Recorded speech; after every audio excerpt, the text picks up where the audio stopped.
Olá, nós estamos estudando a série Passeando pela Bíblia.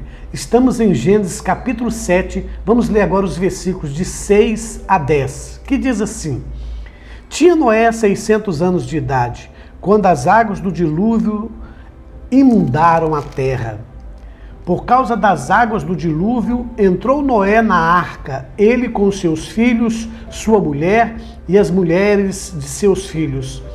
Dos animais limpos e dos animais imundos, e das aves de toda réptil sobre a terra, entraram para Noé, na arca de 2 em 2, macho e fêmea, como Deus lhe ordenara.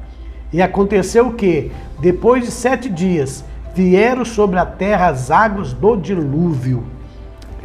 Meu pai, coisa linda a palavra de Deus. O versículo 6 diz: Tinha Noé 600 anos de idade quando as águas do dilúvio inundaram a terra. É impressionante como Deus ele gosta de detalhes. Esse nosso Deus ele é minucioso. Ele colocou aqui a idade de Noé. Ele colocou aqui um tempo determinado que ia vir a água, um tempo determinado que a água ia ficar sobre a superfície da terra. E é impressionante a forma que Deus fala para Noé fazer e criar esta arca, como fazer esta arca, as medidas.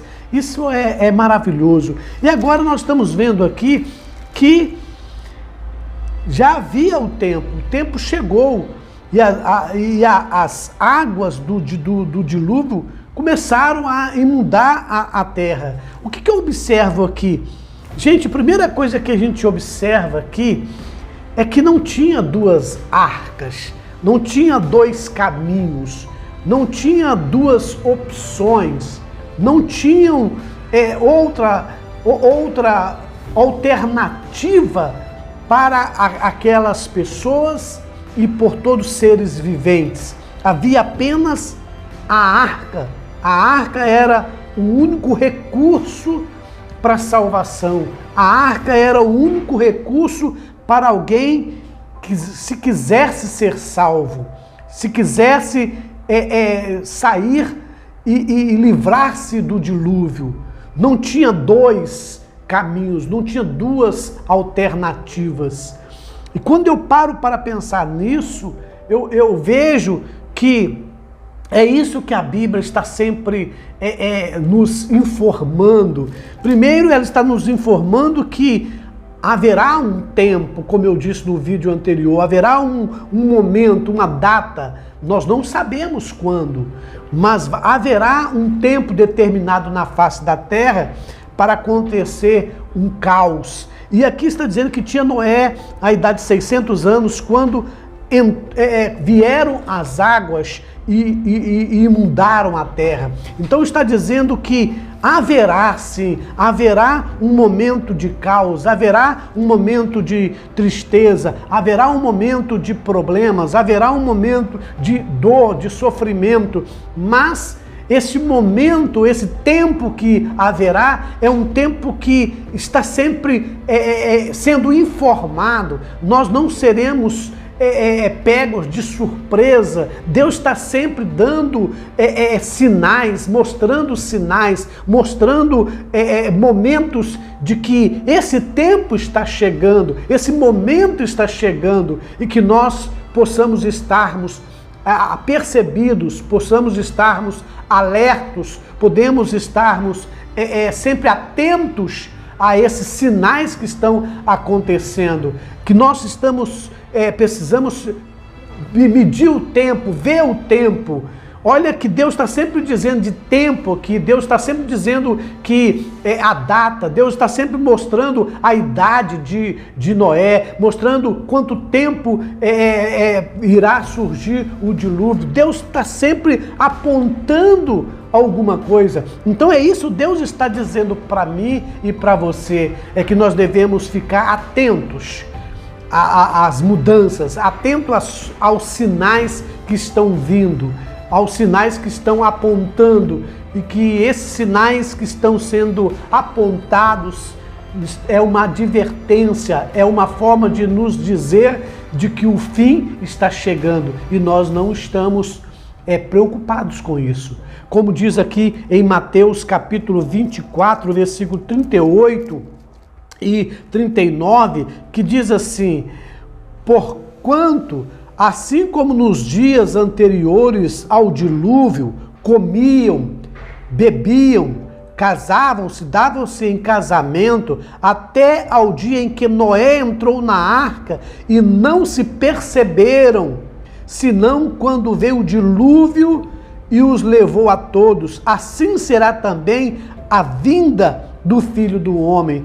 Olha que interessante, a palavra está dizendo que o povo estava vivendo uma vida comum, o povo estava vivendo uma vida na normalidade, estava vivendo numa vida tranquila, estava fazendo as suas festas, estava vivendo numa vida despreocupada ou despreocupados, né? Eles estavam despreocupados. Portanto, assim como nos dias anteriores ao dilúvio, comiam. As pessoas faziam as suas refeições naturalmente. Então a palavra de Deus está me dizendo que quando eu estiver alimentando, eu estiver comendo, eu estiver almoçando, jantando, eu esteja percebendo, eu passo a perceber, porque o povo aqui comiam, bebiam, casavam-se, davam-se em casamento e não se perceberam. Olha aqui, até o dia em que entrou Noé na arca e não perceberam. Será que tem ainda muitas ou alguém que ainda não estão percebendo os sinais que estão dizendo, os sinais que estão apontando que está ao fim, está chegando ao fim? É óbvio que sim. Nós percebemos sim, nós percebemos porque a palavra de Deus, ela sempre está dizendo, ela sempre está nos mostrando, ela está sempre nos apontando quando aparecerem falsos cristos, falsos profetas, dizendo que ali está Jesus e fazendo vários milagres, tentarão enganar, se possível, até os escolhidos. É assim que diz a palavra de Deus: pai contra filhos, filhos contra pais, nações contra nações, guerras, terremotos, pestes. Gente, é o que mais nós temos visto nesses últimos anos. E a gente ainda, nós estamos comendo, bebendo, casando, se divertindo, mas nós não estamos percebendo que o fim está chegando. A palavra de Deus diz que o amor de muitos esfriariam. Você percebe, você que tem aí 30, 40, 50 anos de cristão, que você sabe muito bem como que era outrora o temor das pessoas com o cristianismo, como eram a dinâmica, como que eram as pessoas dinâmicas, as pessoas eram atentas, as pessoas eram assíduas, as pessoas eram envolvidas no cristianismo, envolvido em Cristo. E hoje você percebe como estão as igrejas evangélicas, perderam o foco, perdeu a visão, perderam o amor. A palavra de Deus diz que por multiplicar a iniquidade, o amor de muitos esfriariam. E é o que mais nós estamos vendo. Igrejas frias. Eu não estou falando frias porque tem uns cultos mais alegres, tem uns cultos mais empolgantes. Não, eu estou falando de frieza individual, frieza coletiva. Ninguém mais se importa com ninguém. As pessoas estão mais egocêntricas, estão mais no egoísmo, estão mais no eu no centro do que cristocêntrico. As pessoas estão mais adorando o homem, mais elogiando ou em culto ao homem, ao culto ao eu, do que o culto a Deus. Você percebe que não se fala mais hoje de pecado, não se fala mais hoje da volta de Cristo, não fala mais de escatologia, não fala mais do juízo final, não fala mais de pecado, não fala mais de salvação, só fala do bem-estar aqui na terra, só fala de alguém estar vivendo aqui nesse planeta, tendo abundância, tendo coisas boas, tendo bens materiais. O materialismo tomou conta das igrejas evangélicas. O materialismo tomou conta dos cultos, das liturgias, e as pessoas se perderam. Eu costumo dizer que os evangélicos perderam o evangelho. Os evangélicos desviaram do evangelho, mas estão despercebidos. Você que tem uma idade aí, que tem uns 20, 30 anos, que é um cristão, você percebe-se como que estão hoje o desrespeito ao ser humano. Eu não estou dizendo o desrespeito a um pastor, a um líder, não. Eu estou dizendo de um modo geral, o desrespeito a outro ser, a outra pessoa. As pessoas não olham para o outro como um olhar de compaixão, um olhar de misericórdia, um olhar de ajudar, de auxiliar, de ser um facilitador, mas olha para o outro como uma oportunidade de se obter e ter lucros. Olha para o outro como um estado de superioridade. Eu sou o ungido do Senhor, eu sou o pastor da igreja, eu sou o presidente da igreja, eu sou o que manda aqui, eu sou o cacique, eu sou o que tem que falar e vocês obedecerem. E a gente vê isso, a gente não vê mais os pastores e líderes no temor do Senhor, eles não são mais exemplos para os fiéis. E os fiéis não olham para os seus líderes como alguém que possa ver nele Jesus Cristo e imitá-lo, como o apóstolo Paulo próprio diz, né? Ele diz na sua palavra, que eles sejam meus imitadores como eu sou de Cristo. Ou seja, se você olhar para Cristo e olhar para mim, vocês não vão perceber a diferença, porque eu também sigo ele, pode olhar para mim que eu também sou um exemplo. E a gente não olha mais para um líder como uma pessoa que eu posso me espelhar nele. Eu não posso mais olhar num líder como uma pessoa de Deus, que Deus o chamou. Eu não tenho mais, as pessoas não se vê mais no outro, as pessoas não se enxergam mais no outro, e muito menos a Cristo. Muito menos a Cristo no outro. E aqui diz a palavra de Deus que por causa das águas do dilúvio entrou Noé na arca. É a única saída. Não tem outra alternativa. Não existe outro caminho. Não são as igrejas evangélicas ou os pastores o caminho. Não é um líder que é o caminho. Não é uma denominação que é o caminho. Esse Deus, ele é o caminho, ele próprio diz isso. Eu sou o caminho, a verdade e a vida. Não foi eu que disse isso, não foi uma denominação que disse isso, foi o próprio Jesus que falou isso. Eu sou o caminho. Só existe esta alternativa, não existe outra, não existe outro meio. Como muitos dizem, todos os caminhos te levam a Deus. Não é mentira, não é verdade isso. Todos os caminhos te levam a santos, todos os caminhos te levam a Roma, todos os caminhos te levam a Deus. É mentira, só existe um meio, uma forma. Ou você entra na arca, que no caso de Noé ia ser salvo, ou você estava no mundo, ou você estava lá fora, e não adianta subir em árvore, não adianta subir nas montanhas, porque a água do dilúvio ia encher toda a terra, ia preencher todos os espaços, e a única alternativa era a arca, e não estava no controle do homem. O homem não sabia para onde, o homem não podia governar a arca e conduzir a arca para onde ele queria.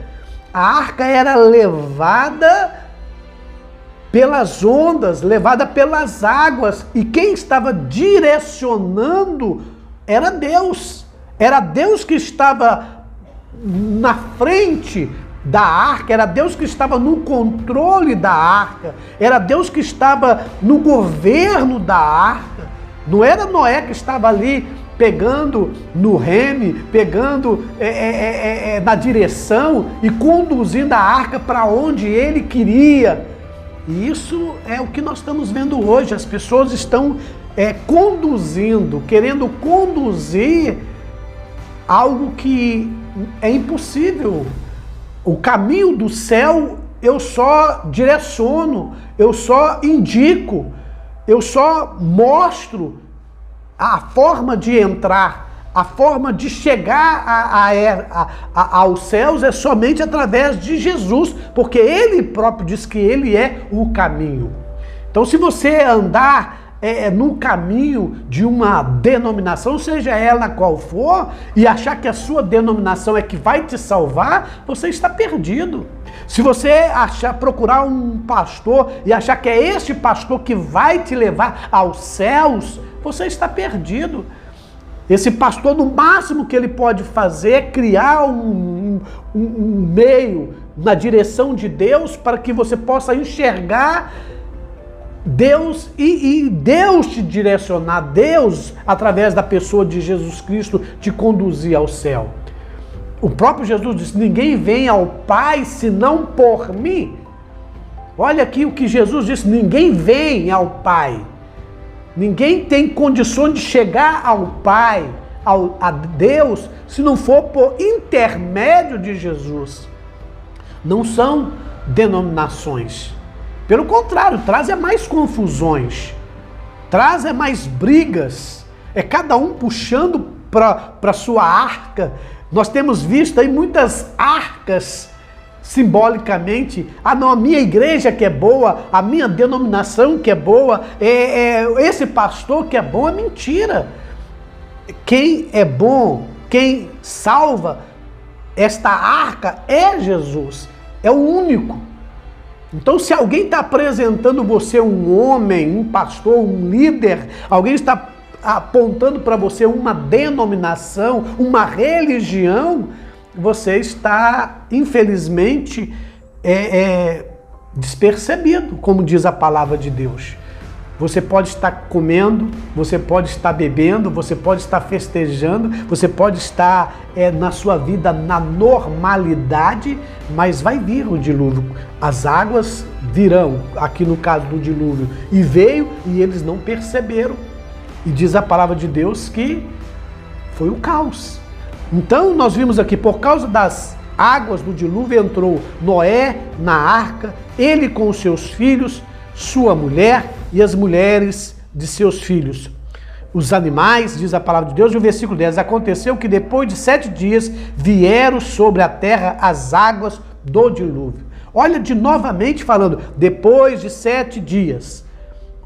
E aconteceu que depois de 7 dias vieram sobre a terra as águas do dilúvio. Vieram sobre a terra as águas do dilúvio.